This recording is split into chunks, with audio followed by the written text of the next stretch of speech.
Vê que não tem página, né? Isso, lá na frente. Está escrito assim, missões. Não, recursos missionários, né? Recursos missionários da igreja. A autoridade espiritual a gente viu na última aula. 2 avisos. 3 avisos.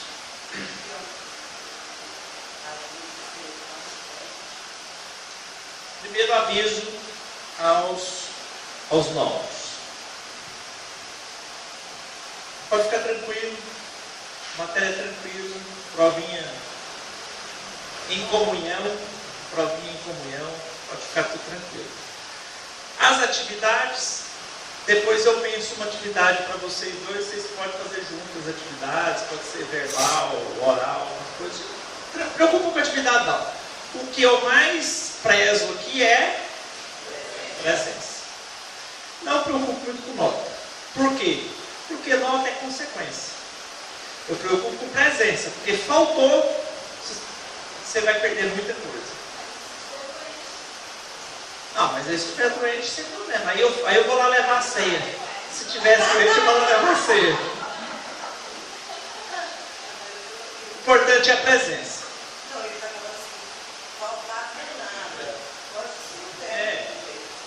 Segundo aviso.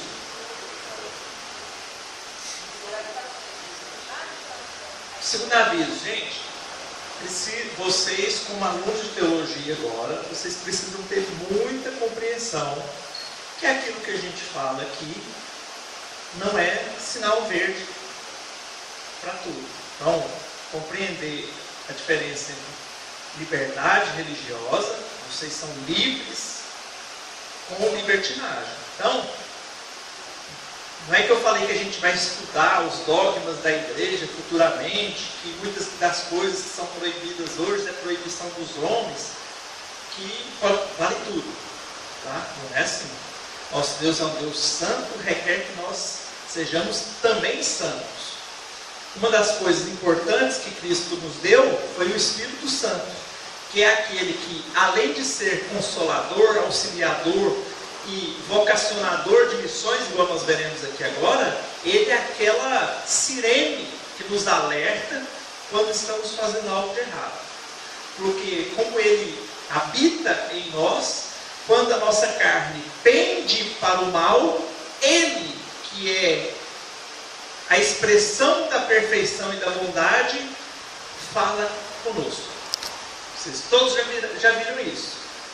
Vai fazer alguma coisinha de errado, e tem alguma coisinha que fala no seu ouvido. Isso não está certo. Então, não é porque eu falei que aquele vinho que era tomado antigamente, que era vinho, produto da fermentação do vinho, que todo mundo vai sair daqui, vai passar ali no boteco e vai comprar uma garrafa de sangue de boi. Né? Não tem nada a ver uma coisa com a outra. Né? Nossa. Então, vamos separar as coisas. E no finalzinho eu dou um aviso para vocês também, um outro aviso. Então vamos aqui agora para recursos missionários da igreja. O primeiro recurso foi a autoridade.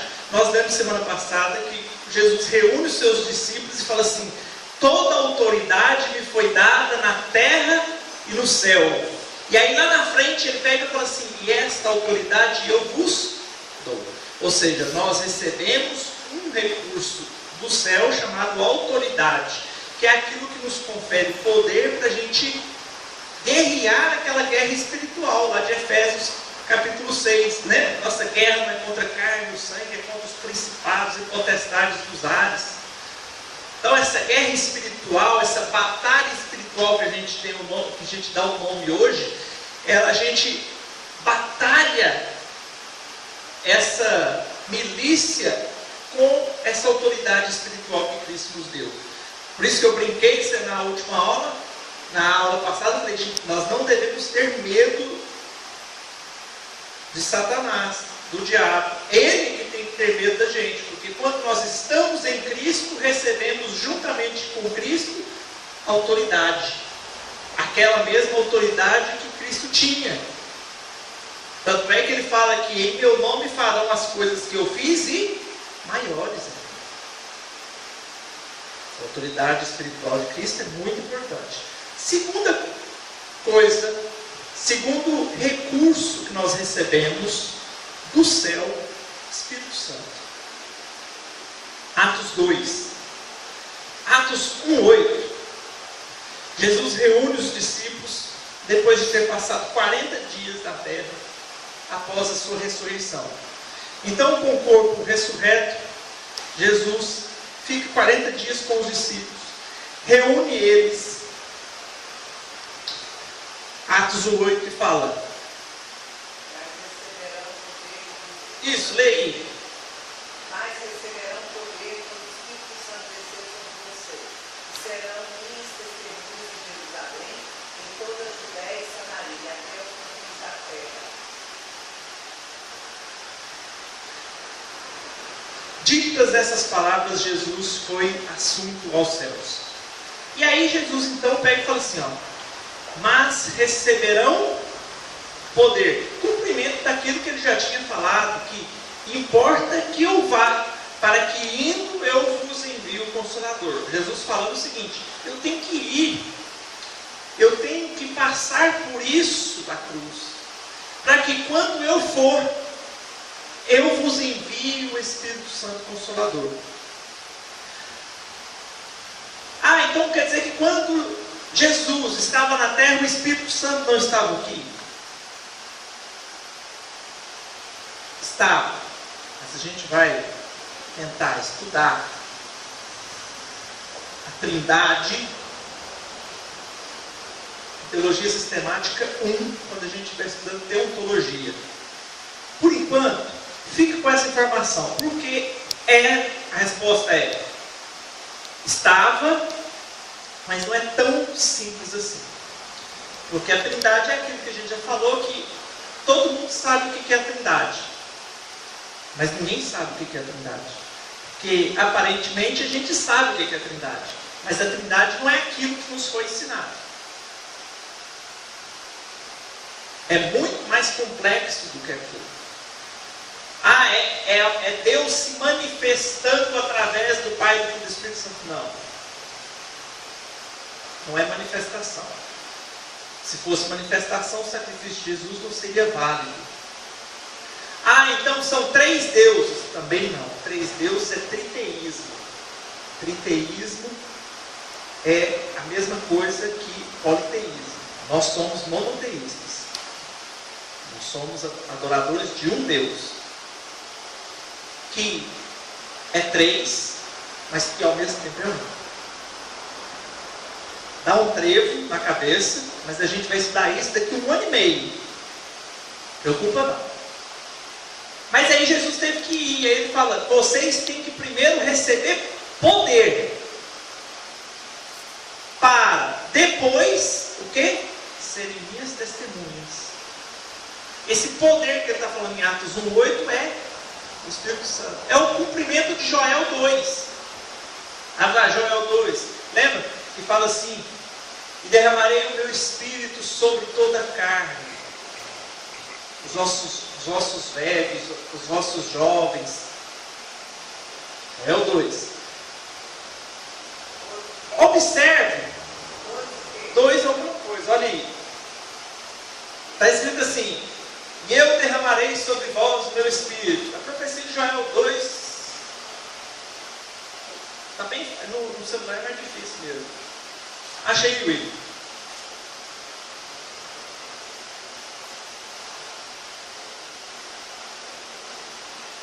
Joel 2. Gente. Tá facinho, o livro de Joel.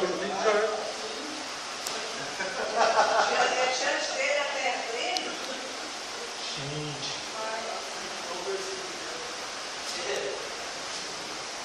E acontecerá depois que derramarei o meu Espírito sobre toda a carne. Vossos filhos e vossas filhas profetizarão, vossos velhos sonharão, e vossos jovens terão visões. Até os vossos servos e sobre as servas derramarei o meu espírito naqueles dias. Essa primeira parte da profecia de Joel cumpriu-se em Atos 2. Então, Atos 1:8, Jesus fala, e é interessante, recebereis poder. Por quê? Veja que aquilo que os apóstolos e discípulos fizeram depois de Atos 2, eles não fizeram antes. Antes de Atos 2, Pedro era um sanguíneo, nervosinho, né? Toda hora estava lá tentando tirar Jesus da cabeça de fazer essa loucura, de se entregar, né? E aí depois que ele recebe o Espírito Santo, abriu a boca e converteu 3.000. Isso não é dom de Pedro, isso é poder. Esse poder que Jesus prometeu que seria derramado. E aí Jesus fala para eles irem para Jerusalém e esperarem lá.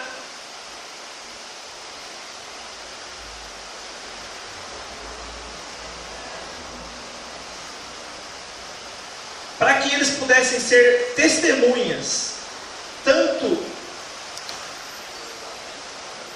versículo 4, e comendo com eles, determinou-lhes que não se ausentassem de Jerusalém, mas que esperassem a promessa do Pai, a qual disse ele, de mim ouvistes.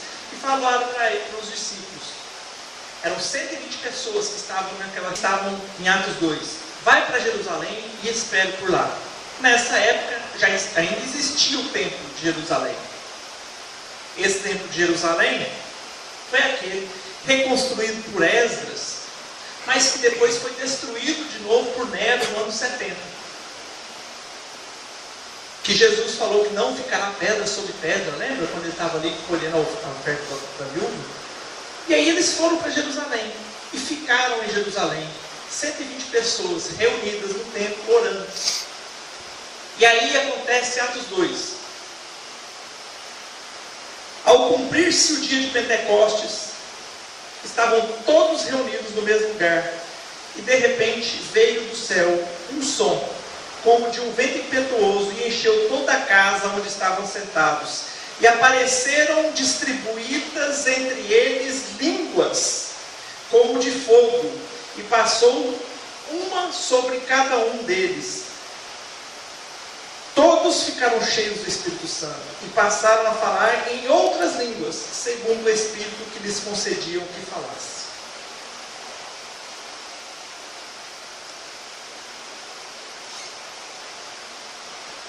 Deixa eu só fechar isso aqui.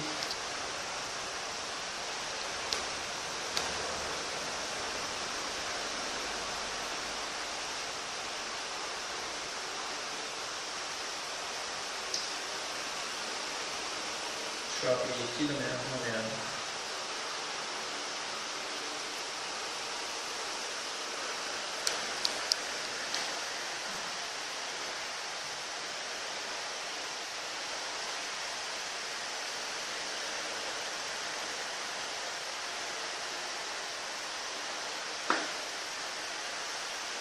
Tá bem.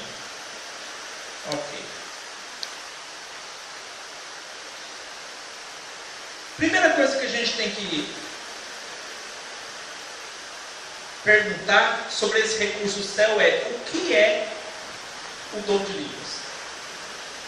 Certamente não é exagero a gente dizer que o fenômeno de falar em línguas causou uma das maiores crises que a igreja enfrentou nessa geração.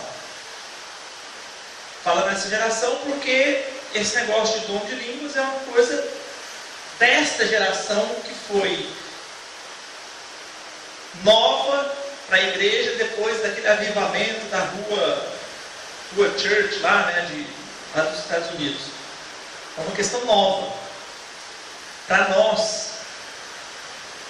Esse tipo de língua, quando eu me referir a esse tipo de língua estranha, eu vou falar assim, as línguas estranhas ou línguas dos anjos, por exemplo, o Rebalabaxé, eu estou falando num tom pejorativo, só para vocês compreenderem o que é que eu estou falando, porque são dois tipos de dons de língua chamada de glossolalia e línguas inteligíveis.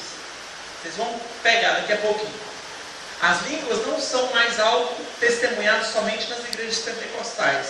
Elas são vistas agora por toda parte, desde o catolicismo romano até as igrejas independentes. Vocês sabem que até na carismática fala-se línguas, né? Apesar de que eles estudam para falar as línguas. Em suma, este tema tem se tornado um dos assuntos mais quentes do cenário eclesiástico. Os que creem nele não podem parar de falar a respeito, e aqueles que não aceitam aparentemente nunca cessarão de ouvir sobre o mesmo tema. Importante a gente entender o seguinte: a gente vai estudar sobre o dom de línguas com base apenas na Bíblia. Não vou nem pegar livros, não. Vamos estudar todos os textos que a Bíblia fala sobre o dom de línguas. Então, as ferramentas utilizadas, a gente vai utilizar somente as Escrituras Sagradas. Este assunto é de autoridade e particularmente essencial na discussão do dom de línguas. Então, vamos utilizar como ferramenta para interpretar o que é dom de línguas apenas as Escrituras Sagradas. As únicas passagens da Bíblia, e aqui a gente está falando de Novo Testamento, né? Atos 2, que tratam com o dom de línguas são Marcos 16, versículo 17, Atos 2, versículo 1 a 13, eu li até o versículo 4, agora a gente vai ler os outros.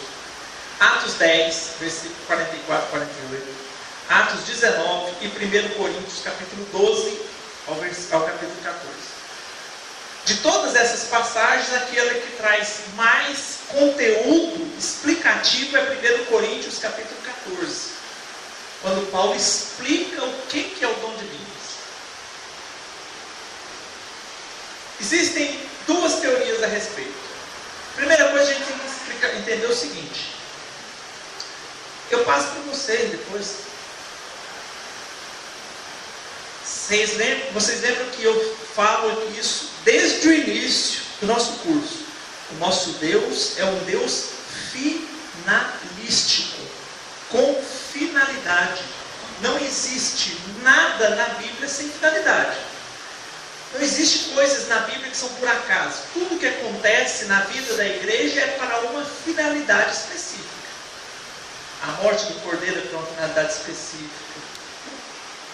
Tudo é para o dilúvio, uma finalidade específica. Todas as coisas que acontecem na Bíblia para uma finalidade específica. Coloque isso na mente. Deus não é Deus do acaso. Guarda essa informação.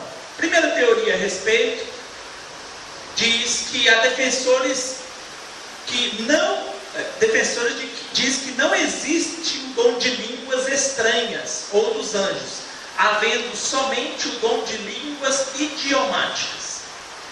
Então, a primeira teoria são os defensores que falam que não existe línguas estranhas. Quando a gente estiver falando línguas estranhas, línguas dos anjos, eu estou falando daquele Rebalabachele. Esses teóricos dizem que só existe línguas idiomáticas. O que são línguas idiomáticas? Línguas idiomáticas é francês, italiano, o mandarim, espanhol, inglês. Línguas, idiomas. Ali nós vamos ver no grego. E até no grego é usado esse termo de dialectos. Ou seja, é uma língua idiomática, são idiomas utilizados. Na época, aramaico, hebraico muito pouco, grego, o árabe. Segunda teoria, há os defensores de que existem os dois tipos de dons de línguas: as línguas idiomáticas e a língua estranha. Então, primeira teoria, de que só existe língua idiomática, não existe língua estranha. Segunda teoria, existem línguas estranhas e existem línguas idiomáticas. A gente percebe então e consegue extrair a seguinte conclusão: línguas idiomáticas está presente nas duas teorias, não é? Então, línguas idiomáticas é uma certeza. A gente só tem que estudar agora se a língua estranha é uma certeza. Chegou a essa conclusão, é mesmo? Das duas teorias, as duas falam que existem línguas, idiomas. Mas apenas uma fala que existe língua dos anjos. Então, língua idiomática é uma certeza. Resta saber se a língua dos anjos também é. Primeiro, definições e conceitos. O que são línguas idiomáticas? O dom de língua idiomático foi a capacidade sobrenatural de falar em um idioma humano estrangeiro, que não era previamente conhecido ou estudado pelo locutor. A língua idiomática ocorre quando Deus precisa usar alguém para falar a outra cuja língua é diferente. É um dom evangelístico. Quando foi repartido esse dom de línguas? No evento do Pentecostes de Atos 2, nós vamos ver, nós vamos agora abrir a Bíblia em grego, que tinha uma finalidade. No dia da festa de Pentecostes estavam reunidos ali 18 nações diferentes. 18 nações diferentes em Jerusalém. Jerusalém era o centro comercial da época. Era o entreposto comercial da época. Era onde se reuniam, principalmente nessa época do Pentecostes, pessoas de todas as partes do mundo. 18 nações diferentes, cada uma dessas nações representadas por pessoas que falavam línguas diferentes. Persas, sírios, espanhóis, gregos, árabes. Lembra que qual foi a finalidade que Jesus falou que o dom teria em Atos 1:8? Recebereis poder e sereis minhas testemunhas. O poder que foi derramado em Atos 2 tinha uma finalidade: ser minha testemunha. E aí qual que é a ordem de Atos 1:8? Tanto em Jerusalém, Samaria, Judeia e os confins da terra. Não é? Só por curiosidade, abre Atos 8:1.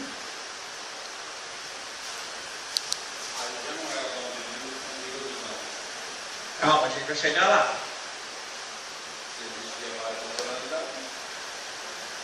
Naquele dia levantou-se grande perseguição contra a igreja em Jerusalém. E todos, exceto os apóstolos, foram dispersos pelas regiões da Judéia e Samaria. Viu que a dispersão de Jerusalém, Samaria, Judeia e os confins da terra foi cumprido lá em Atos 8:1, quando eles foram perseguidos. Então, aquilo que Jesus tinha prometido em Atos 1:8, que era ser minhas testemunhas, era para uma finalidade evangelística. O derramamento do poder, o derramamento do Espírito Santo tinha conotação missionária. Vou dar poder para vocês, não é para vocês ficarem todos cheios de poder. Poder por poder, qual a finalidade? Qual que é a finalidade de Cristo em enviar um Consolador e encher a igreja de poder para eles ficarem todos poderosos dentro da igreja? Qual que é a finalidade? Eu ficar cheio de poder. Estou poderoso. Mas não fazer nada com esse poder. Tinha uma finalidade: ser testemunha. E aí Cristo aproveita essa oportunidade do Pentecostes, que tinham ali 18 nações reunidas. Então ele tinha um caráter evangelístico. Agora a gente vai para o texto. E as línguas estranhas? Paulo explica o que são essas línguas estranhas, ou pelo menos tenta explicar, lá em 1 Coríntios 14, versículo 2, que é um dos poucos textos em que se fala de línguas dos anjos. Talvez, eu acho que é o único, ou tem só 2 textos que falam de língua dos anjos. Pois quem fala em língua, lalô, glossê, Atos não. 1 Coríntios capítulo 14, 2.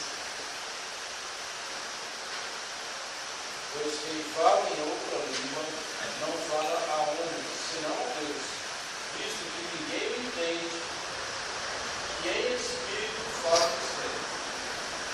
esse é dos únicos, talvez o único texto que tenta explicar o que seria a língua dos anjos. Que seria quando a pessoa fala em mistério com Deus. Mistério com Deus. Então, o falar em língua dos anjos seria... Já viu lá em Romanos quando fala que o nosso espírito fala com Deus com gemidos inexprimíveis? É um momento íntimo de intimidade sua com Deus. 1 Coríntios capítulo 9, versículo 10 em diante, fala assim que o Espírito, o que Deus podia se revelar, Ele utiliza o Espírito dele para entrar em contato com o nosso Espírito, para que a gente possa entender o que passa no coração de Deus. É quando existe, por exemplo, essa conexão do nosso Espírito com o Espírito de Deus. E aí a gente começa a se derramar em Espírito e falar a língua dos anjos. É a relação íntima, espiritual e emocional do cristão com Deus. Na intimidade do crente com seu Senhor. Seria o falar em línguas. Vamos agora para o que a Bíblia diz sobre essas línguas. Segundo a Bíblia, o dom de línguas é a capacidade de falar outra língua conhecida, em outro idioma, que não aquele original, natural do interlocutor. Só um trecho da Bíblia em grego. Eu acho que eu tenho um trecho aqui. Esse trecho aqui é o que eu tenho ali no meu livro. Vou traduzir para vocês aqui. A palavra grega traduzida por línguas, lá em Atos, eu vou deixar o livro aqui com vocês, para vocês irem olhando. Atos 1, Atos 2.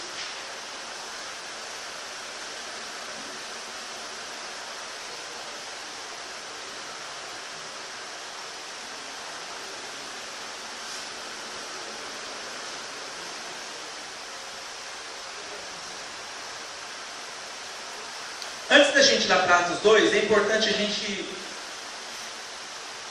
gente abrir a Bíblia em Mateus capítulo 28, versículos 19 e 20. Diz assim: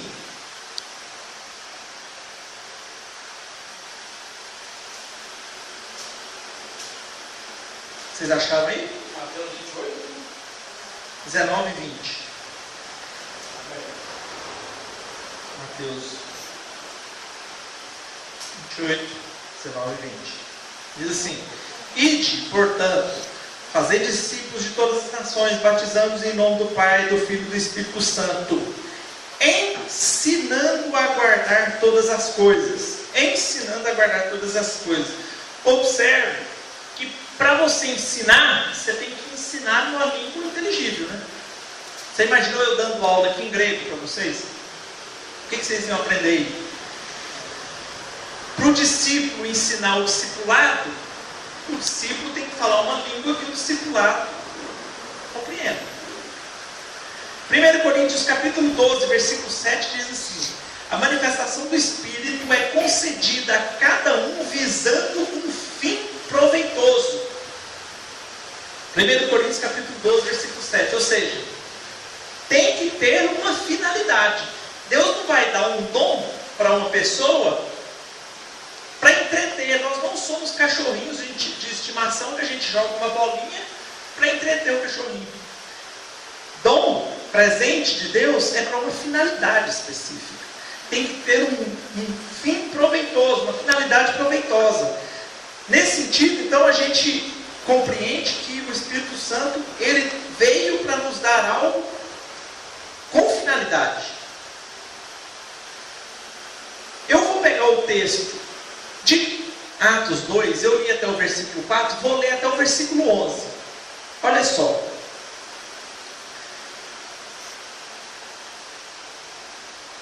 Todos ficaram cheios do Espírito Santo e passaram a falar em outras línguas, segundo o Espírito lhes concedia que falassem. Ora, estavam habitando em Jerusalém judeus, homens piedosos, vindo de todas as nações debaixo do céu. Quando, pois, isso é um pleonasmo, tá? É uma figura de linguagem, não é que são todos os homens debaixo do céu. Depois vocês vão ver lá em hermenêutico, quando a gente vai falar de figuras retóricas de linguagem. Porque senão vai pensar assim, toda a população do mundo estava ali em Jerusalém. Não caberia, né? Atos 2, estou lendo a partir do versículo 4. Estavam habitando ali em Jerusalém homens piedosos, vindos de todas as nações debaixo do céu.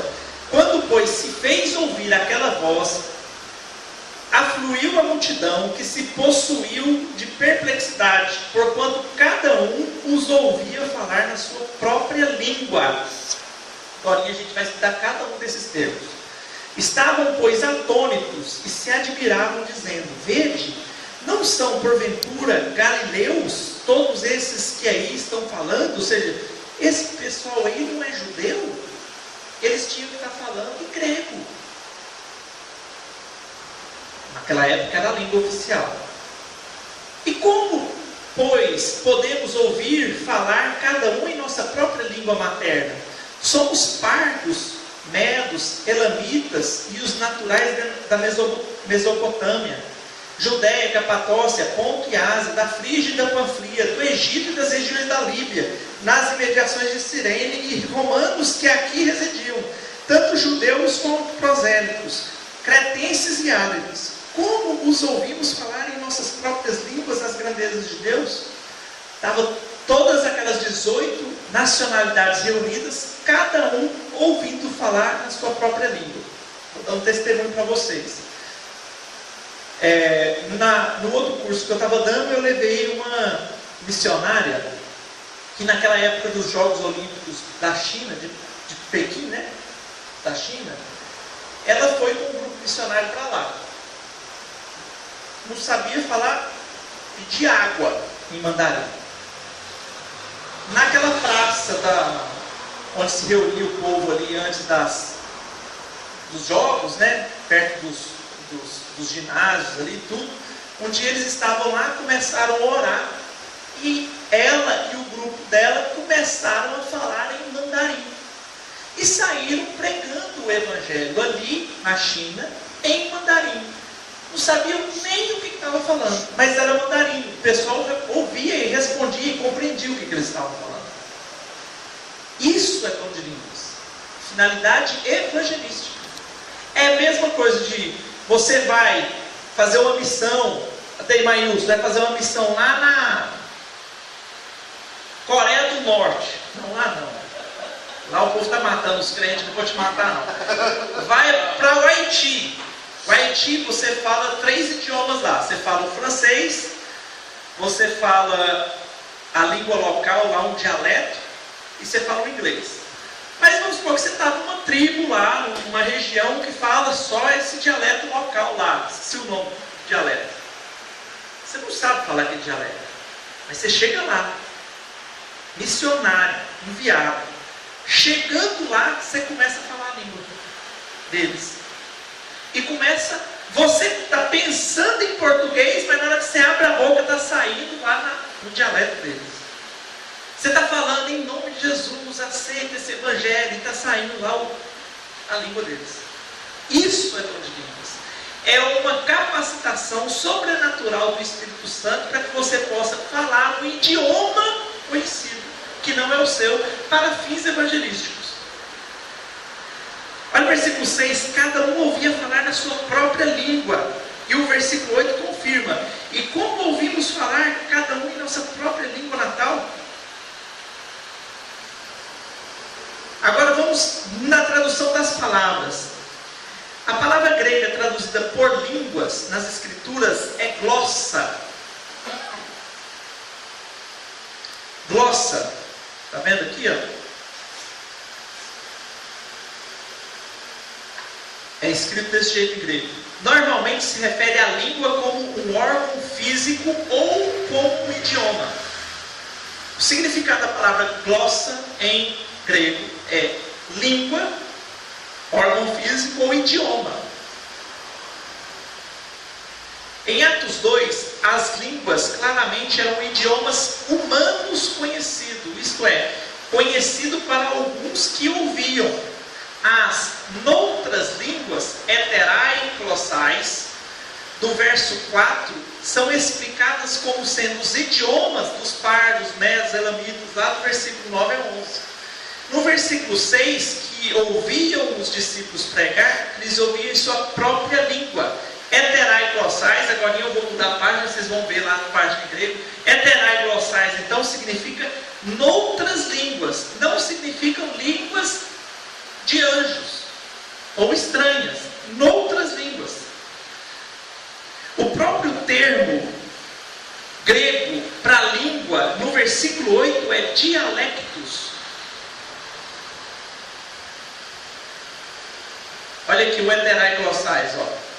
Línguas, versículo 2, versículo 4. Outras línguas, heterai e glossais. É noutras línguas, mas significa línguas idiomáticas, idiomas. Olha o verso 8 aqui, ó. Como nós estamos ouvindo falar em nossa própria língua, olha o termo usado no grego aqui, ó, dialectos. Dialectos é de onde saiu a origem da nossa palavra latina, dialeto, que é idioma. Olha o termo grego aqui, ó, dialectos.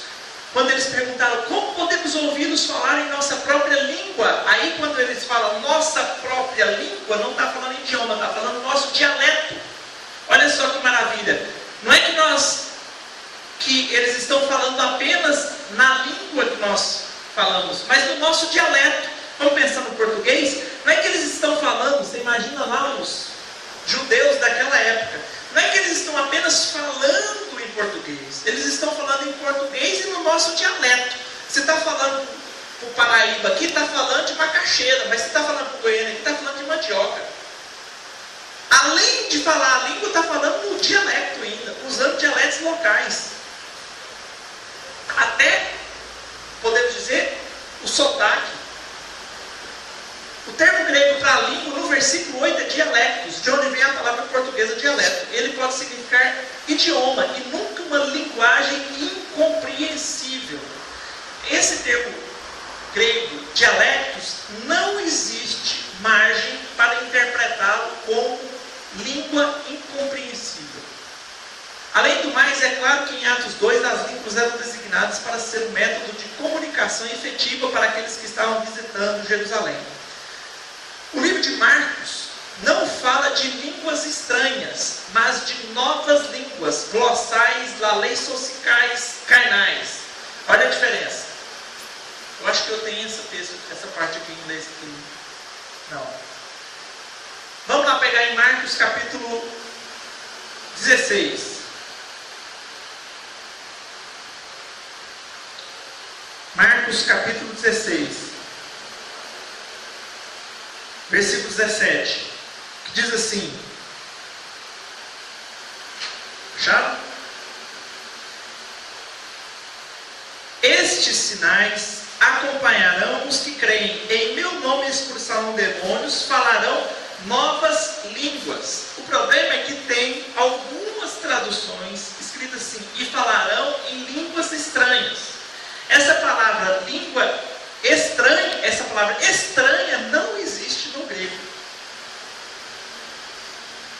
A tradução é, falarão novas línguas. Aí você pode falar, mas é nova língua, então é uma língua dos anjos, porque é uma língua nova. Seria uma língua nova. Veja que as línguas pelas quais a palavra da redenção línguas novas eram aquelas línguas pelas quais a palavra de Deus ainda não havia sido comunicada.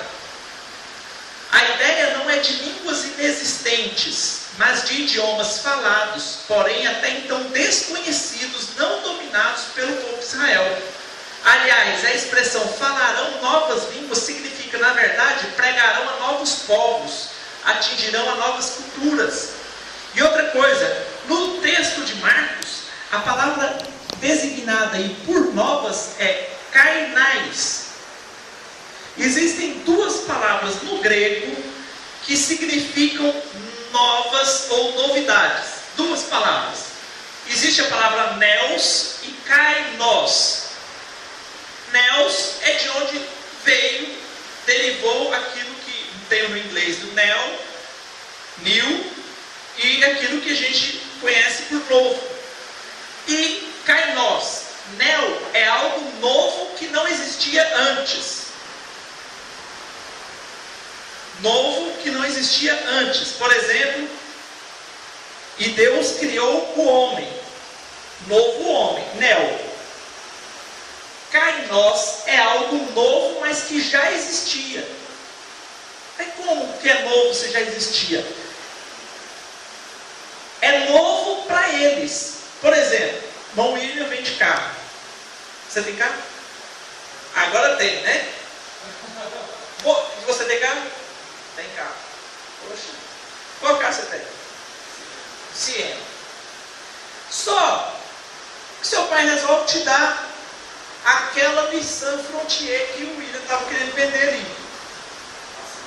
Aí, aquela Nissan é usada do seu amigo, não é? Mas aí seu pai te dá aquela Nissan. Aquela Nissan, para você é novo. Para o amigo dele que vendeu não é novo, mas para você é novo. Então, kainos é um novo, mas de algo que já existe. Novo para mim. Porque eu posso comprar um carro usado, 2015. Ele é novo para mim.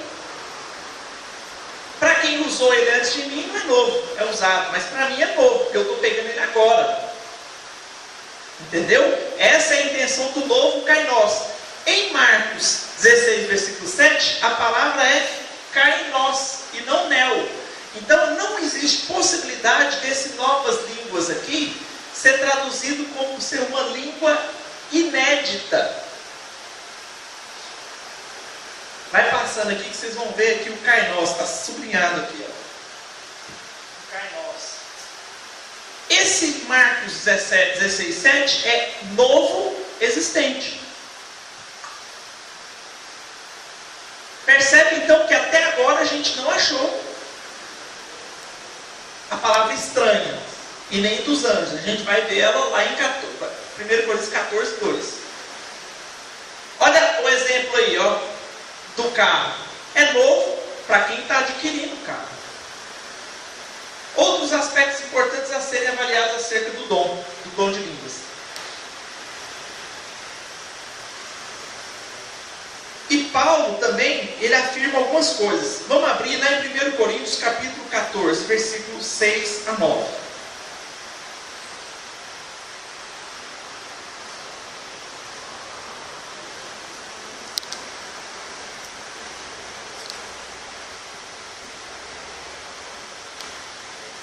Primeiro Coríntios capítulo 14, versículos 6 a 9.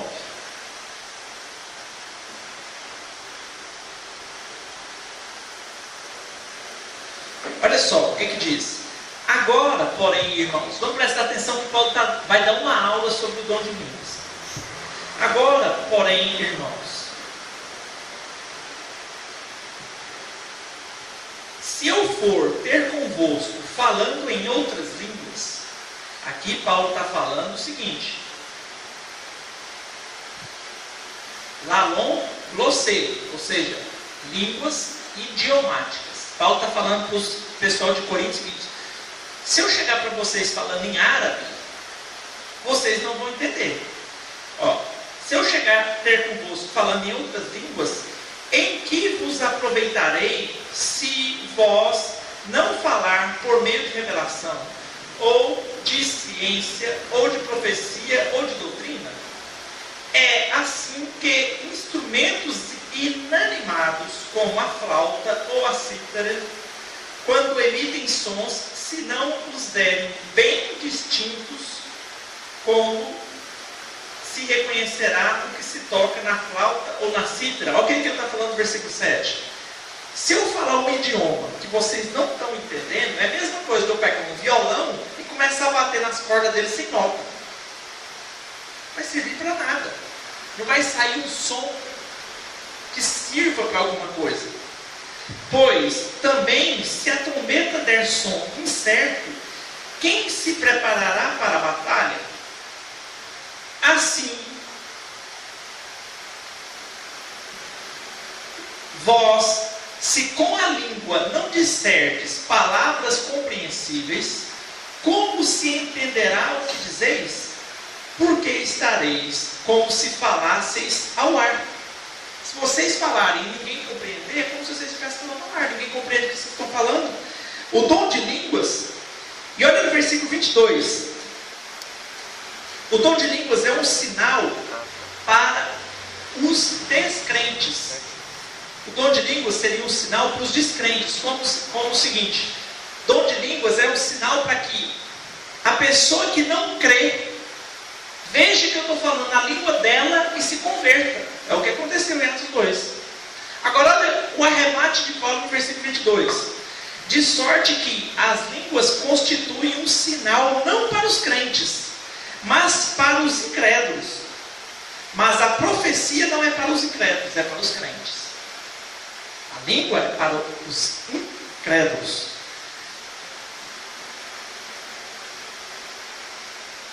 Falei isso no começo. Vamos ter compreensão. Não estou aqui falando que falar em línguas é errado, é pecado. Falar em línguas estranhas. Pode começar a falar. No sábado agora eu vou pregar num acampamento de renovação e o pastor já falou: eu quero todo mundo aqui rodando manto. Falei, beleza? Vai todo mundo rodar no manto. Não tem problema. Você está entendendo? Vamos chegar lá e vamos pôr o povo para rodar a canela de fogo lá, não tem problema. Mas a gente tem que ter a compreensão que as línguas lá de Atos 2, calma que a gente está só em Atos 2, a gente não foi aí para Coríntios, são línguas idiomáticas. Alguns aspectos importantes. Agora a gente chega na dos anos. Calma. Segura aí a ansiedade. Olha a ansiedade que a gente deu. Segura a ansiedade, porque de repente no decorrer da minha fala tira a sua dúvida. Alguns aspectos importantes sobre o dom de línguas. Aspecto histórico, não está ali, vou passar para vocês. O povo de Corinto e o povo, os cristãos deste primeiro século eram muito imaturos. E estavam vindo de 400 anos de helenização politeísta. Então eles tinham muita imaturidade religiosa. Eles gostavam de parecer algo que não eram, para ser grandes. Os judeus tinham essa mania, os fariseus principalmente. Jesus um dia até contestou isso, falando que eles se vestem de roupas coloridas, com cítras, com sinos, e vão para o meio da praça orando, em voz alta, chamando e clamando ao Senhor, não é? Aí quando Jesus pega e fala assim, da parábola do fariseu e do publicano, enquanto isso o publicano vai lá para o cantinho, não tem nem coragem de levantar os olhos, mas ele está derramando o seu coração. Qual a oração que Deus ouviu? O publicano. Então, eles tinham essa percepção de que você tinha que se parecer a algo. Então, eles eram imaturos e infantis. Quando eles receberam os dons de línguas idiomáticas, eles pensaram que era para sair falando isso dentro da igreja. Chegava ao ponto de um começar a falar. Você imagina, está aqui, ó, culto. Começa a falar ali em árabe, ali em alemão, aqui em chinês, aqui em mandarim, ali em espanhol, ali. Todo mundo começa a orar, cada um uma língua diferente. Quem passa do lado de fora, o que vai pensar? Está doido. Tomou o chazinho lá do Santo Daime. Então, tinha essa mentalidade infantil de querer se aparecer. Contei essa história. Outro fato também importante que a gente tem que analisar é que alguém falar em línguas não é prova de que tenha sido batizado pelo Espírito Santo. A Bíblia apresenta diversas pessoas que receberam o Espírito Santo e, contudo, não falaram em línguas, pois não era necessário. A gente viu isso já em outra matéria, quando a gente estava falando sobre o batismo, né? Mas está aí, ó, os samaritanos, Atos 8:17.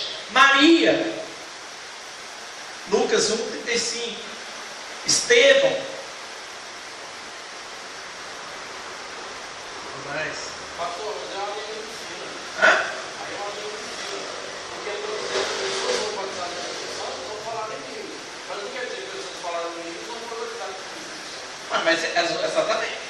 Aí não é que é a linha fina. Aí é o seguinte, a verdade não é necessariamente idêntica. Quem é batizado com o Espírito Santo não necessariamente precisa falar em línguas. Mas quem fala em línguas foi batizado com o Espírito Santo. Uma é verdade, a outra não é. Porque eu posso ter uma pessoa que está falando em línguas e foi batizada com o Espírito Santo. Isso é uma verdade. Agora, uma pessoa que é batizada com o Espírito Santo não necessariamente precisa falar em línguas. Por quê? Porque o falar em línguas é um dos dons. A pessoa pode ter recebido outro dom. Dom de cura, dom de profecia, dom de ensino. Hã? Não. Ó, o fato de alguém falar em línguas não tá o contrário ali. Porque a pessoa pode falar em línguas significa que ela já foi batizada com o Espírito Santo. Mas nem todo mundo que foi batizado com o Espírito Santo necessariamente precisa falar em línguas. Essa que está invertido aqui mesmo. É exatamente isso. Porque até hoje a gente vive uma ditadura de que a prova se você foi batizado com o Espírito Santo é ter falado em línguas. Se você não falar em línguas, você não foi batizado com o Espírito Santo. Sendo que lá em Gálatas, quando fala o fruto do Espírito, não fala lá falar em línguas. Fala um monte de coisas. Mansidão, benignidade, domínio próprio, mas não fala falar em línguas. Você está entendendo? Hoje, até quando eu me converti há uns muitos anos atrás, long time ago, tinha essa ditadura. Se você não falasse língua, significava que você não foi batizado com o Espírito Santo. Aí todo encontro que a gente ia, estava o povo metendo a mão na minha cabeça lá para querer fazer eu falar em línguas. E fala em língua, e fala em língua, e fala em língua. Aí eles começavam assim, fala rebalabaxéria, fala rebalabaxéria. E aí você está lá no rebalabaxéria, fala do saindo do rebalabaxéria. Não tem nada a ver uma coisa com a outra. Pode falar em línguas? Pode. Mas não necessariamente. Não necessariamente. Ansioso. Hã? Existe. Nós vamos ver agora, nós vamos chegar lá. 1 Coríntios capítulo 14, a gente vai chegar lá. Inclusive é uma orientação de Paulo. Se for falar, que tem intérprete. Se não tiver intérprete, não precisa falar.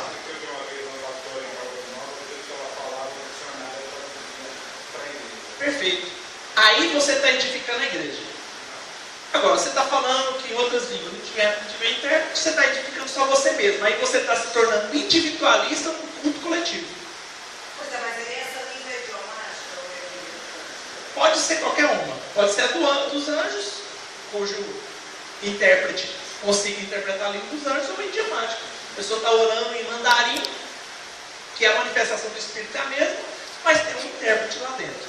O que tem que... Nós vamos ver qual a orientação de Paulo. A igreja tem que participar do que você está fazendo, porque senão você está se tornando individualista dentro do culto coletivo. Você está se tornando individualista dentro do corpo. Aí não pode, aí você tem que fazer isso na sua casa. Vemos que Jesus nunca falou em línguas. Será que ele não tinha o Espírito Santo? Quer dizer, ele falava em aramaico. Porém, é um só e o mesmo Espírito que faz tudo isso. Ele dá um dom diferente para cada pessoa, conforme ele quer. Pode ser que a irmã tenha o dom do socorro. Não precisa ser obrigado a falar em línguas, mas receber o dom de línguas. Agora, vamos para a teoria de que existe o dom de línguas. Falei para vocês segurar, vocês são ansiosos. Agora a gente vai lá para a teoria. Não é um idioma humano que exista, por isso que aí é neos. Não existe. Ou que tenha existido anteriormente. É uma linguagem incompreensível. Em 1 Coríntios capítulo 14, versículo 2 está escrito: porque o que fala em língua desconhecida não fala aos homens, senão a Deus, porque ninguém o entende. Aí aqui ele está falando das línguas estranhas, da língua dos anjos, da língua dos anjos.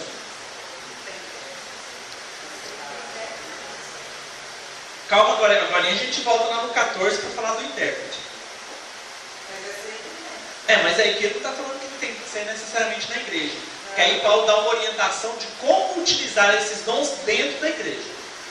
Então, o que é esse dom de línguas? Edifica somente a pessoa que ora em línguas estranhas. Por isso que Paulo vai orientar. A gente vai ler lá 1 Coríntios 14. Tem que ter intérprete. Porque senão você está se tornando individualista. E não a igreja como um todo. Em 1 Coríntios 14, 4 está escrito: o que fala em língua desconhecida edifica a si mesmo. Outro ponto. Não é a única evidência do batismo do Espírito Santo. Posso ter outras. Né? Então eu acho que isso a igreja hoje já desmistificou, né?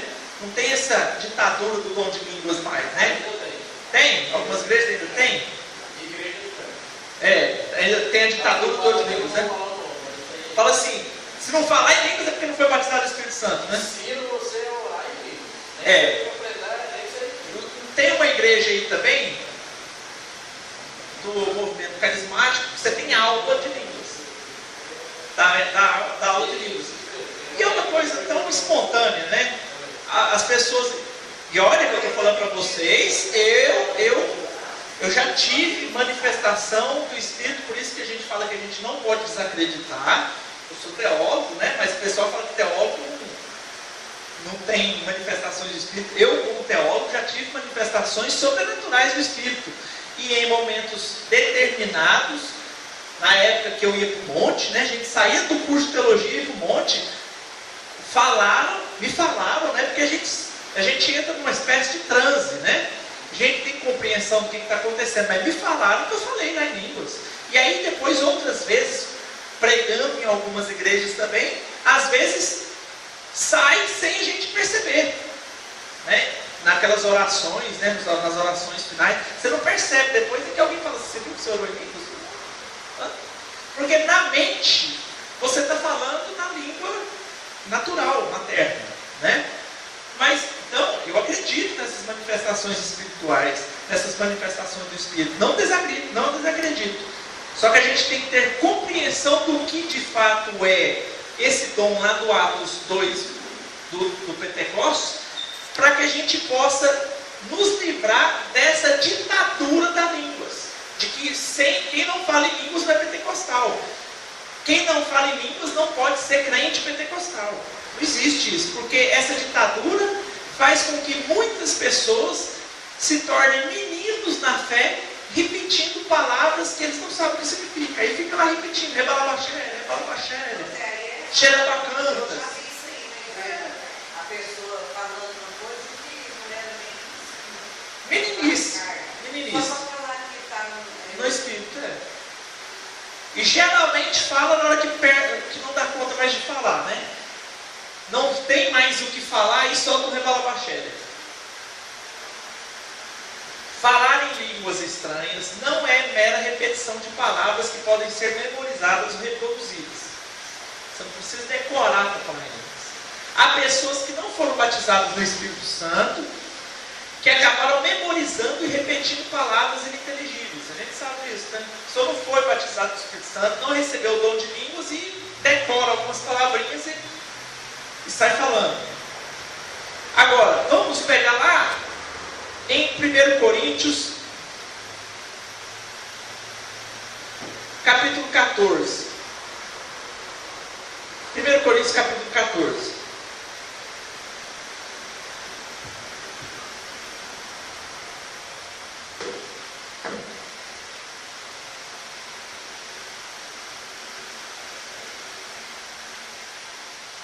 Versículo 13 em diante. Versículo 12 em diante. Para a gente encerrar. Procurar e progredir para a edificação da igreja. Paulo já está puxando a orelha. Vocês têm que fazer as coisas para edificar a igreja. 13. Pelo que o que fala em outra língua. E olha aqui que Paulo nem está falando de língua dos anjos ou estranha. Ele está falando de lalong, laceu, língua idiomática. Deve orar para que a possa interpretar. Olha o que Paulo está falando assim. Se você recebeu o dom de línguas, ore a Deus para que Ele te dê o dom de intérprete também. Porque se eu orar em outra língua, o meu espírito ora, de fato, mas a minha mente fica infrutífera. Que farei, pois? Orarei com o espírito, mas também orarei com a mente? Aí aqui parece que ele está falando das línguas ininteligíveis, a glossolalia, ou língua dos anjos. Mas também orarei com a mente. Cantarei com o espírito, mas também cantarei com a mente. Lembra? Romanos capítulo 12, versículo 1. Apresentei os vossos corpos como sacrifício vivo, santo e agradável a Deus, que é o vosso culto. Mente. Não é só espiritual. Versículo 16. E se tu bendizeres apenas em espírito, como dirá o indouto o amém depois da tua oração? Entendeu? Se você está orando só em espírito, como que o cara que está do lado vai falar o amém? Porque a gente não participa da oração uns dos outros. O pastor fala assim: irmão, ora aí pra gente. Aí o irmão está orando, abençoa a nossa semana, aí a gente amém. Abençoa o nosso trabalho, a gente amém. Como que eu vou falar amém se eu não sei a hora de falar o amém? Às vezes o cara em espírito está falando assim, alguma coisa errada, e o amém. Como que eu vou falar o amém se eu não sei o momento de falar o amém? Olha para você ver a meninice que esses crentes estavam passando nesse período. Visto que não entende o que dizes, porque tu de fato dás bem as graças, mas o outro não é edificado. Ou seja, você olha e está sendo edificado, mas o cara do seu lado não está. Contudo, prefiro falar na igreja 5 palavras com o meu entendimento, 5 palavras com o meu entendimento, do que para instruir os outros a falar 10.000 palavras em outras línguas. Irmãos, não sejais meninos no juízo. Olha a meninice aqui, Paulo já chamando de menino. Não sejais meninos no juízo. Na malícia sim, sede meninos. Mas quanto ao juízo, sede homens amadurecidos. Lembra? No capítulo anterior, ele fala: quando eu era menino, pensava como menino, fazia como menino, agia como menino. Mas depois que eu deixei de ser menino, deixei das coisas de menino. Passei a ser homem, deixei das coisas de menino. Paulo já está fazendo aquela referência que ele fez lá na frente da questão da progressão da vida espiritual. Nasceu de novo, é um bebê que aí precisa de leite. E aí você vai progredindo na fé para começar a se alimentar com comida com mais substância. Na lei está escrito: falarei a este povo por homens de outras línguas e por lábios de outros povos. Nem assim me ouviram, diz o Senhor. De sorte que as línguas constituem um sinal, não para os crentes, mas para os incrédulos. Mas a profecia não é para os incrédulos, sim para os crentes. Se toda a igreja se reunir no mesmo lugar e todos se puserem a falar em outras línguas, o exemplo que eu dei, cada um aqui fala um idioma, no caso de entrarem indoutos ou incrédulos, não dirão porventura: está doido. Olha aí, foi eu que falei, está aqui Paulo. Cada um começa a falar em línguas aqui, sem intérprete, sem interpretação. Entra uma pessoa e fala assim: esse povo é doido. O sacerdote chamou Ana, falou que Ana estava bêbada, porque estava se derramando no Espírito. Em Atos 2, aqueles que estavam ouvindo, cada um no seu próprio idioma, ele falou assim: mas esses aí não são aqueles varões galileus? Eles devem estar doidos falando em outras línguas. Que fareis, pois? Versículo 26, irmãos: quando vos reunis, um tem salmo, outro tem doutrina, este traz revelação, aquele outra língua, e outro a interpretação. Seja tudo feito para a edificação do corpo de Cristo. No caso de alguém falar em outra língua, que não seja mais do que 2, ou quando muito 3. E isso sucessivamente. Sucessivamente significa quando um terminar, o outro começa. Não ao mesmo tempo. Não é concomitantemente, é sucessivamente. E haja quem interprete. Mas, não havendo intérprete, o que ele fala? Fique calado. Falando consigo mesmo e com Deus. Se não tem intérprete, ora só para você. Faz um retorno da cheia só para você. Porque aí você está edificando você. Não sou eu que estou falando. É o apóstolo Paulo que sistematizou toda a teologia que nós temos hoje nas mãos. Perceberam? Ele não descarta. Vamos encerrar. Conclusão.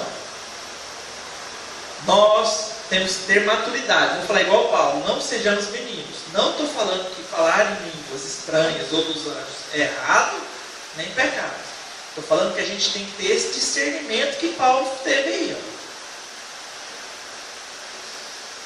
É o momento certo para tudo. Outra coisa, outro fato importante, como o irmão lembrou, não existe a ditadura de que para ser batizado do Espírito Santo tem que falar em línguas. Não existe isso.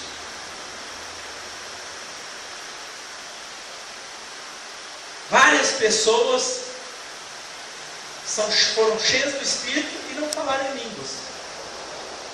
Dentre aqueles outros que estavam ali, Estevão, Saul, Gideão, Sansão, João Batista e sua mãe, os 7 diáconos, Atos 6, versículo 1 a 7, vários eram cheios do Espírito Santo e não falavam em línguas. E não ser meninos. E ter a seguinte compreensão: o falar em línguas é um dom evangelístico. Tem uma finalidade específica. Então, se você não fala em línguas, o repalavachere, não fique triste. Não significa que você não é batizado pelo Espírito Santo. Você pode ser cheio do Espírito Santo. Falar em línguas é apenas um dom. De todos aqueles vários dons elencados lá em 1 Coríntios 12. Apenas um. Porque tem igrejas que faz de um jeito que a pessoa se entristece, sai da igreja porque não consegue falar em línguas. São pessoas com sinceridade de coração que falam assim: eu não vou ficar repetindo uma palavra. E aí acaba saindo da igreja. Fala: não, já que eu não sou batizado do Espírito Santo, eu não saio da igreja. Não precisa disso. Muitas pessoas que são cheias do Espírito Santo não falam em línguas dos anjos.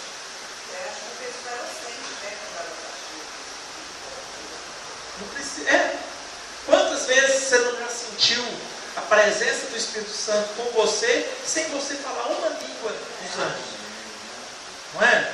Às vezes você está na sua casa, na hora do almoço, fazendo aquela oração, agradecendo a Deus, você está sentindo a presença do Espírito Santo ali, e não precisa falar em línguas. Não é? Então é isso, pessoal. Semana que vem a gente continua.